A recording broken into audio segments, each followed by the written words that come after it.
অসম বিহাৰ উত্তৰ প্ৰদেশ নেকি আমি হিমন্ত বিশ্ব শৰ্মাক প্ৰশ্ন উত্থাপন কৰিছো আজি যিটো উত্তৰ প্ৰদেশ বা বিহাৰত যিটো জংঘল ৰাজ চলিছে সেই জংঘল ৰাজ অসমলৈ আমদানি কৰিব খুজিছে নেকি হিমন্ত বিশ্ব শৰ্মাই আজি প্ৰশিক্ষণপ্ৰাপ্ত মানুহ আছে নেকি অস্ত্ৰ চলাবৰ কাৰণে আপুনি হাতে হাতে যে আপোনাৰ লাইসেন্স গান দিবলৈ যে ওলাইছে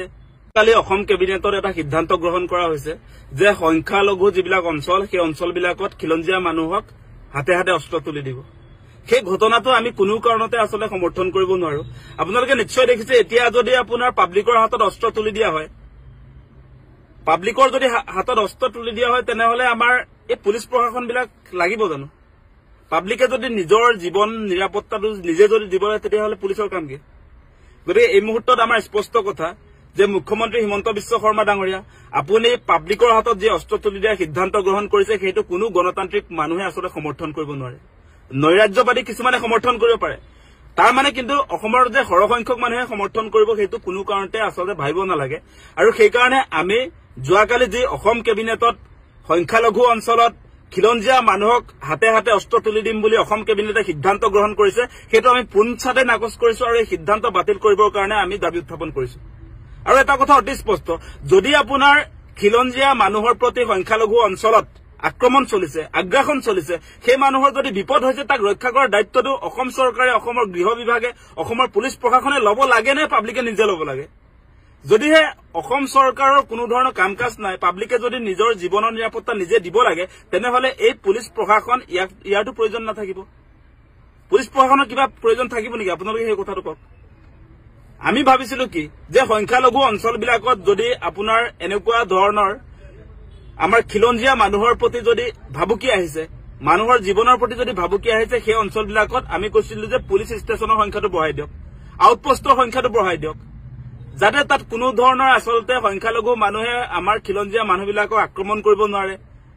আগ্ৰাসন চলাব নোৱাৰে এটা আইন শৃংখলা জনিত কাৰ্য সম্পাদন কৰিবৰ কাৰণে আমি তাতে আপোনাৰ পুলিচ ষ্টেচনৰ কথা কৈছিলো আমি আউটপোষ্টৰ সংখ্যা বৃদ্ধি কৰিবলৈ কৈছিলো যাৰ জৰিয়তে আপোনালোকে চাওক যে যদি পুলিচ ষ্টেচনৰ সংখ্যাটো বঢ়াই দিয়া হয় বা আউটপোষ্টৰ সংখ্যাটো যদি বঢ়াই দিয়া হয় তেনেহলে তাত মেন পাৱাৰ ৰিক্ৰুটমেণ্ট হ'ব তাত আমাৰ নিবনুৱাসকলক আমি সংস্থাপন দিব পাৰিম পুলিচৰ চাকৰি দিব পাৰিম সেই কামবিলাক নকৰি এতিয়া আসলতে মুখ্যমন্ত্ৰী হিমন্ত বিশ্ব শৰ্মাই আজি এই সংখ্যালঘু অঞ্চলবিলাকত আজি খিলঞ্জীয়াক নিৰাপত্তা দিয়া কথা কৈ আসলতে তেওঁ অসমখনক তেওঁ বিহাৰ উত্তৰ প্ৰদেশৰ নিচিনা কৰিবৰ কাৰণে তেওঁ যত্ন কৰিছে অসম বিহাৰ উত্তৰ প্ৰদেশ নেকি আমি হিমন্ত বিশ্ব শৰ্মাক প্ৰশ্ন উত্থাপন কৰিছো আজি যিটো উত্তৰ প্ৰদেশ বা বিহাৰত যিটো জংঘল ৰাজ চলিছে সেই জংঘল ৰাজ অসমলৈ আমদানি কৰিব খুজিছে নেকি হিমন্ত বিশ্ব শৰ্মাই আজি প্ৰশিক্ষণপ্ৰাপ্ত মানুহ আছে নেকি অস্ত্ৰ চলাবৰ কাৰণে আপুনি হাতে হাতে যে আপোনাৰ লাইসেন্স গান দিবলৈ যে ওলাইছে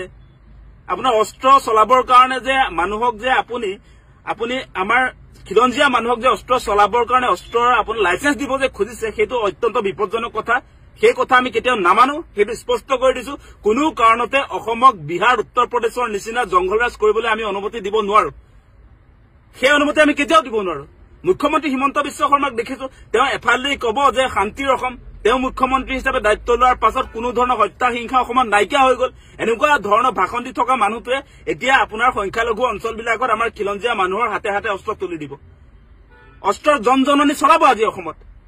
সেই সিদ্ধান্ত কোনো আসলতে গণতান্ত্ৰিক মানুহে কোনো শিক্ষিত সমাজে এই সিদ্ধান্ত মানি ল'ব নোৱাৰে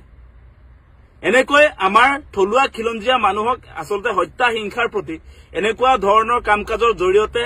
তেওঁলোকে আজি অসম চৰকাৰে যিবিলাক সিদ্ধান্ত গ্ৰহণ কৰিছে ইয়াৰ জৰিয়তে আসলে উগ্ৰ জাতীয়তাবাদী কিছুমান মানুহে যতে ততে হক নহক মানুহক অত্যাচাৰ চলাব তাৰহে এটা উমান পোৱা যায়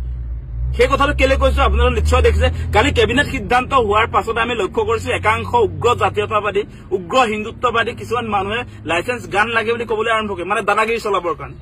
দাদাগিৰি চলাব এতিয়া একাংশ সংগঠনে একাংশ বিজেপিৰ যিবিলাক আসলতে ভাতৃ সংগঠন আছে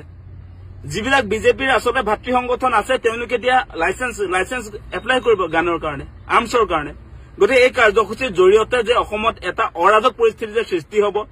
অসম যে আপোনাৰ এনেকুৱা ধৰণৰ যিবিলাক কাম কাজ এই কাম কাজৰ জৰিয়তে যে সাধাৰণ মানুহৰ প্ৰতি সাধাৰণ মানুহক যেতিয়া অস্ত্ৰ তুলি দিব তাৰ পাছত ইয়াত যে এটা যে ভাল বাতাবৰণ থাকিব সেইটো কোনো কাৰণতে আমি অনুমান কৰিব নোৱাৰো